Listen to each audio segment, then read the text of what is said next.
একজন ব্যবসায়ী একটি পণ্যের উপর 20% ছাড় দেওয়ার পরও 20% লাভ করেন। পণ্যের মার্ক প্রাইস ও ক্রয় মূল্যের অনুপাত কত? এটি WBSSC গ্রুপ সিতে এই প্রশ্ন এসেছিল। এই প্রশ্নের ক্ষেত্রে আমরা যে অ্যাপ্রোচটা নেব, এক্স দিয়ে তো অবশ্যই করা যাবে, কিন্তু সেটা আমরা শিখবো না। আমরা শিখব কীভাবে আরও সহজে করতে পারি, এক্স না ধরে করতে পারি। তাহলে সেক্ষেত্রে আমাদের পণ্যের ক্ষেত্রে মোট 3টি বিষয় আসছে। একটি হচ্ছে ক্রয় মূল্য, যেটাকে আমরা ইংরেজিতে বলি কস্ট প্রাইস অর্থাৎ সিপি। তারপরে আসছে মার্ক প্রাইস অর্থাৎ লিখিত মূল্য এমপি, এবং সর্বশেষ আসছে বিক্রয় মূল্য, যে দামে বিক্রয় করা হচ্ছে সেটা হচ্ছে এসপি। তাহলে এক্ষেত্রে কী বলেছে, 20% ছাড় দিয়েছে। ছাড় কার উপরে দেওয়া হয়? ধরা যাক আমরা দোকানে গেলাম, তাহলে যে জিনিসটা লিখিত যে দামটা থাকে তার উপরেই আমরা ছাড়টা পাই, তাহলে সেটা হচ্ছে মার্ক প্রাইস। এই মার্ক প্রাইসের উপরেই কিন্তু আমরা ছাড়টা পাই।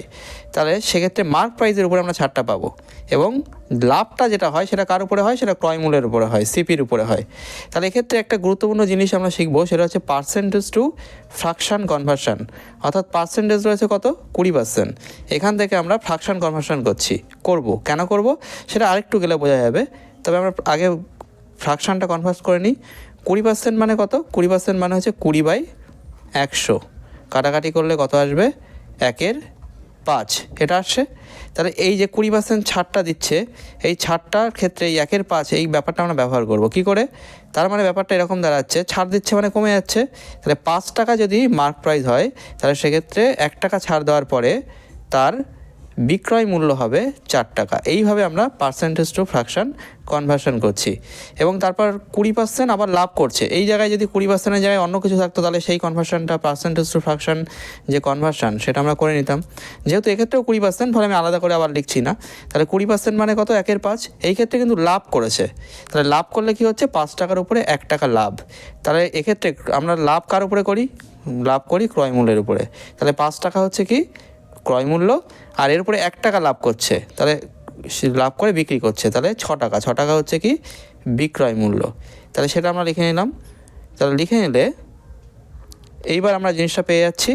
কিন্তু এখানে তো একটা বিষয় আছে, সেটা হচ্ছে কি এই যে বিক্রয় মূল্য প্রথম সমীকরণে 4 টাকা এসছে, পরের সমীকরণে 6 টাকা এসছে, কিন্তু অঙ্কের ক্ষেত্রে তো তা হবে না। অঙ্কে তো বিক্রয় যে মূল্য সেটা সমানই থাকবে।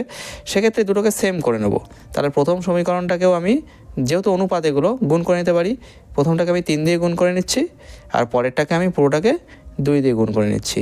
তাহলে ব্যাপারটা কীরকম জায়গায় পৌঁছাচ্ছে?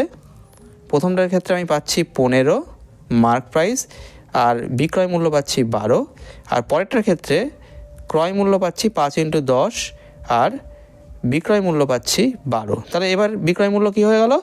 দু ক্ষেত্রেই 12 চলে এলো। তাহলে আমার অঙ্কের আর কোনো সমস্যা থাকলো না, বিক্রয় মূল্য সেম হয়ে গেল।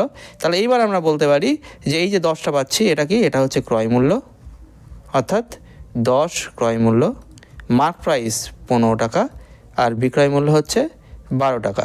কিন্তু অঙ্কে কি জানতে চেয়েছে? অঙ্কে জানতে চেয়েছে পণ্যের মার্ক প্রাইস। তাহলে মার্ক প্রাইস কত? 15, আর ক্রয় মূল্য কত? ক্রয় মূল্য হচ্ছে 10 টাকা, বা 10 আর কি ইউনিট, টাকা বা হোয়াট এভার যেটা আমরা বলি। তাহলে এটা একটু কাটাকাটি করে নিতে হবে। তাহলে 5 দিয়ে কাটলে এটা হচ্ছে 3:2, যেটা আমাদের অপশান বিতে রয়েছে। এইভাবে কিন্তু আমরা এই ধরনের অঙ্কগুলো অ্যাপ্রোচ করতে পারি। তাহলে এক্স ধরলাম না, অথচ যে জিনিসটা শেখা যায়, জিনিসটা আমাদের পরীক্ষা হলে করতে 30 সেকেন্ড সময় লাগবে না।